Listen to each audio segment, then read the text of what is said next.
We are back with another NFL and college football preview, of course, with some betting picks. Let's start with this Thursday night football game because it is a good one. Commanders, Eagles, NFC East is going to be on the line in this game. Look, we talked about this on the audio podcast recently about Washington and how we need to pump the brakes on them. Look, they have lost to three of the best teams they've played. They had two other games that, quite frankly, they should have lost. They got really lucky. They've been the most surprising team in the NFL. And look, I'm not trying to take anything away from them or Jaden Daniels, but we've also talked about recently on the podcast about how we don't trust this Eagles team. So this is a really interesting spot for these teams here. Who do you like in this matchup? What are you looking for in this game? Well, I'm going to look for in this game same thing that I would look for in Jay Nance when he went to the Lions den, or rather the Ravens den, in hostile territory with a more formidable team as far as I'm concerned than the Eagles. Now, what I will say is I think the Eagles are nowhere near what the Ravens are. However, what I will say is I believe that the Eagles will win this game. I think that that interior D line of Philly is going to kind of wreak havoc on what that offensive line, even though they've been good. I think they're going to do a lot. So we're going to see a lot of off. I believe we'll see a lot of off script plays from Jane Daniels here. And then it's going to be real interesting to watch Zach Bond. Remember that name. It's going to be real interesting to see what Vic Fangio schemes up against this young kid. And let's remember, Quinyon Mitchell and Cooper DeJean or Dugene have really been very good. And Quinyon Mitchell has been borderline elite as a shutdown corner with a team that doesn't have Darius Slay. He's in and out of the lineup, and they've really revamped their entire defensive backfield with Zach Bond. They've really done a lot of things in which they had when they had TJ Holmes. It'll just be interesting to see what Cliff Kingsbury versus Vic Fangio looks like, because I think that's really where the game will be won. Yeah, I'm with you. Look, I like the Eagles in this spot too. And we talked, like I said a minute ago, we've talked about how we don't really trust this Eagles team in the long term. But I think in this spot, I've got to go with the Eagles here. And you're absolutely right. Howie Roseman crushed another draft class because these rookie corners are absolutely for real. And Vic Fangio's defense, I think it's starting to catch on here in Philly. It's a very complex defense. And I think these guys are starting to kind of figure it out. They're playing a lot better football in recent weeks. I think that they're going to be able to slow down this Washington offense. I think the Eagles, they're at home. It's a short week. That tends to favor the home team, the more experienced team, the better roster. Eagles minus 3.5. I'm going to lay the points. I hate that half point. It's a killer. And I'm not going to lie, it has me very tempted to take Washington because of that half point. But I can't in this spot. I like the Eagles. I'm actually going to take the over on that as well. 48.5. I think they're going to go over. That's a low total. Yeah, that's a low total for sure. So I could see some points being scored here and maybe a backdoor cover on the over as well. Steelers, Ravens, AFC North battle. Man, this game is fun every year. It doesn't matter what the records are for these teams, but they're both really good this year. Baltimore's offense has been lights out. Lamar Jackson playing like an MVP again. What do you like in this matchup for them? Pittsburgh, like what are you circling here? What do you think is going to be the difference in this game? Well, I'm going to sound like a broken record because I said the second half of this Steelers schedule is really going to tell us, and we'll know, like I said, by Christmas what this team really is. Obviously, this is really the true first litmus test. They did play Washington before, but they're up and coming. The Ravens are established. We know this is a black and blue ice bath game, as they like to say, just given their history. I see the Ravens are laying 3 points, even though they are at home. I'm looking to see what the Pittsburgh Steelers can do, and I actually think they're going to split. And so I'm going to take the home team here and take the 3 points. And I'm also going to take the under. I think this is going to be low scoring just because of the history, just because of the coaches. They know each other well. Two really good coaches. This is going to be a coaches battle. And in this battle at home for the Steelers, I'm going to take Mike Tomlin. Yeah, I think what I'm looking for, Alex, in this matchup is the Ravens defense. Now, I just talked about the Ravens offense. We know they're good. They're lights out. We know how good they're playing. We know what Zay Flowers has become and what Lamar's doing right now. But this Ravens defense is really suspect. And look, historically, Lamar has really struggled against Pittsburgh, really more than any other team. And here's Pittsburgh. This team is hot right now. I think they have the defense and the defensive firepower to slow down this Ravens offense. And I think Russ and this offense, we've seen a different team from them. They're averaging 10 points a game more since Russ has been inserted into the lineup. I think they're going to be able to move the ball a little bit against this shaky secondary as well. Look, Steelers, 3-point home dog. I can't bet against Pittsburgh in this spot, Alex. I just can't. All right, Bills, Chiefs.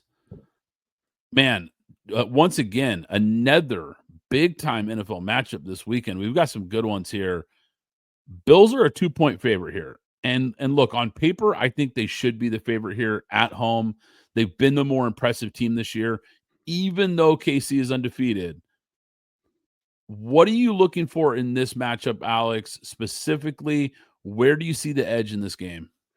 Well, I'm looking at the Bills, and I know, like I say, with certain teams, the regular season doesn't matter too much to me. It really comes down to what you do in the playoffs, because you know these teams are just good. It's going to be how healthy they are going into the playoffs, and have they hit their stride. So right now, the Chiefs are familiar with Amari Cooper. Obviously, he played with us, the Raiders, for the first 3 to 4 years of his career. So there's familiarity there. However, I'm still, as much as I like to talk down on the Bills, because last week was a trap game for the Chiefs that they squeaked out, because that was a perfect game. A lot of money I would imagine was on Denver that game, but they got away with that one. I think this will be the Chiefs' first loss. And then after this week, they'll start to go on a real true run where the offense is going to start to catch up, because Pacheco will be back as well. But right now, Kareem Hunt's been a little bit dinged up. DeAndre Hopkins, I said 3 weeks. So this is week number 3. I think he'll have a big game, but I think the running game and the weapons at their cost will be a factor for the Bills in winning this game. However, that since they're only given 2 points, I think that 2 points is really key. And with the word key, I mean Keon Coleman. If he plays in this game, I think that's the key to this, because we know Amari Cooper doesn't show up in big games. But if Keon Coleman is there, and I know this is unfair, but if Keon Coleman is there, I'm taking the Bills. If Keon Coleman is not there, I'm going to take the Chiefs. But if I have a gun to my head, if a gun to my head, I'll choose the Bills in this game. Yeah, this is a really tough one. I'm not gonna lie, Alex. I went back and forth. I really looked at the matchups in this game. And look, the line has moved in this game. So the line moved as from KC opened as a favorite to now it's shifted all the way to the Bills as a favorite. Very, very interesting. So there's definitely some sharp money here moving on this Bills team.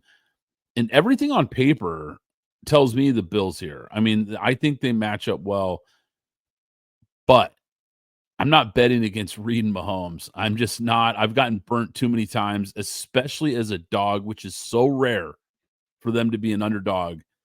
Huge, huge coaching advantage. I like what you said about the players here. Look, there's good players on both sides of the ball here. I think both teams have a lot of star power. They got a lot of guys that can be difference makers.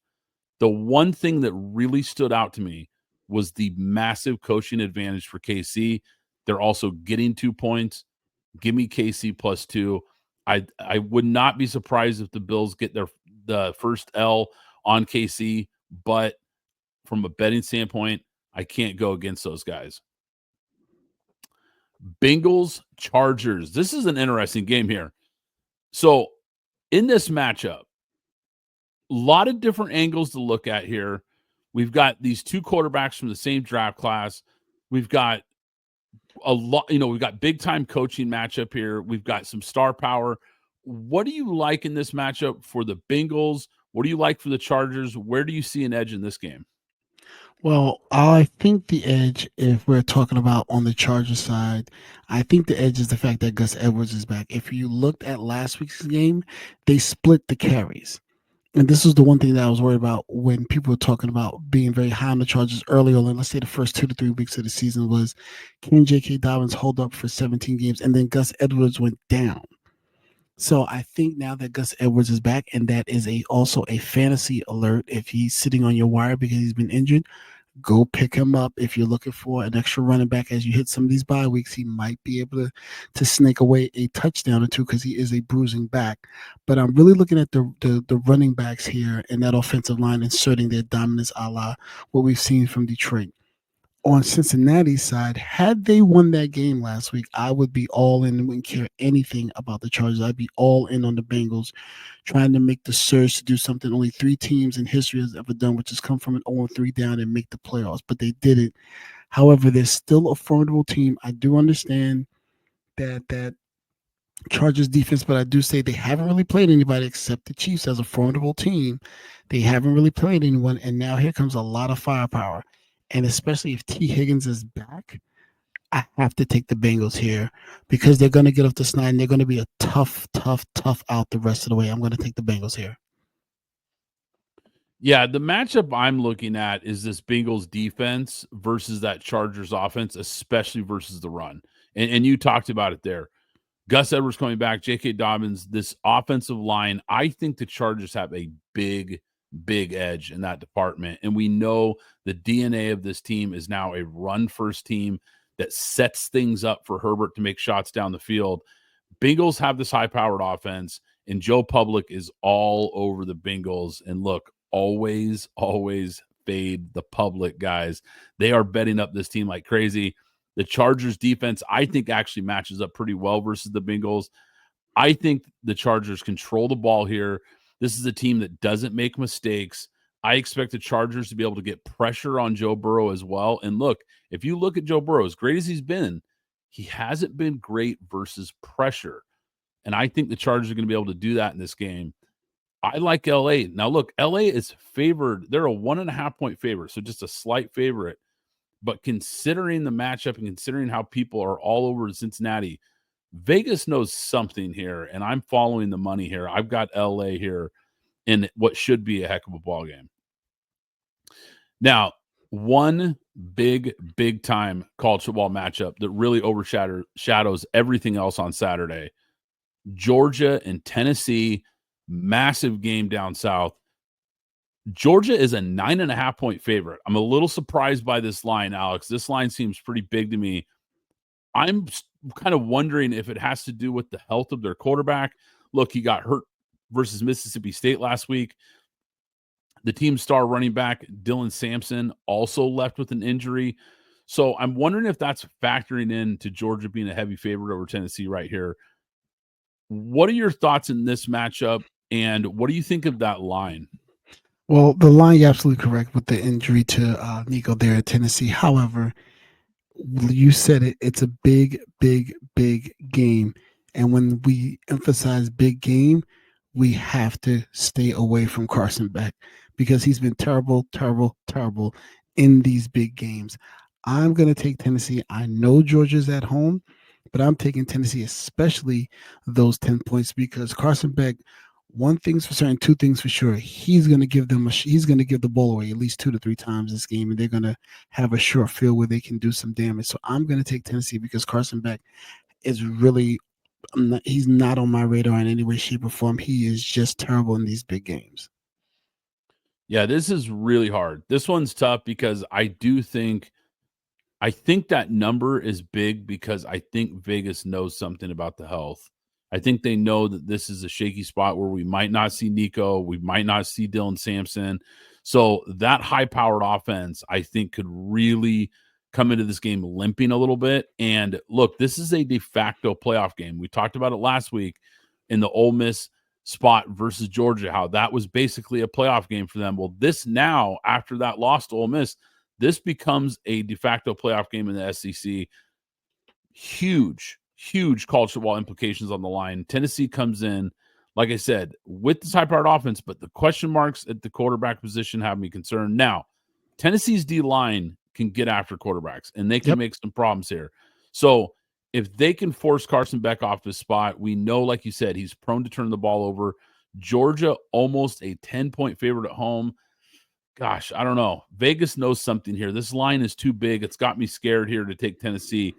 They're at home, tough environment, and similar to a game we just talked about, I think there's a big coaching advantage in this game for Kirby Smart and the Bulldogs.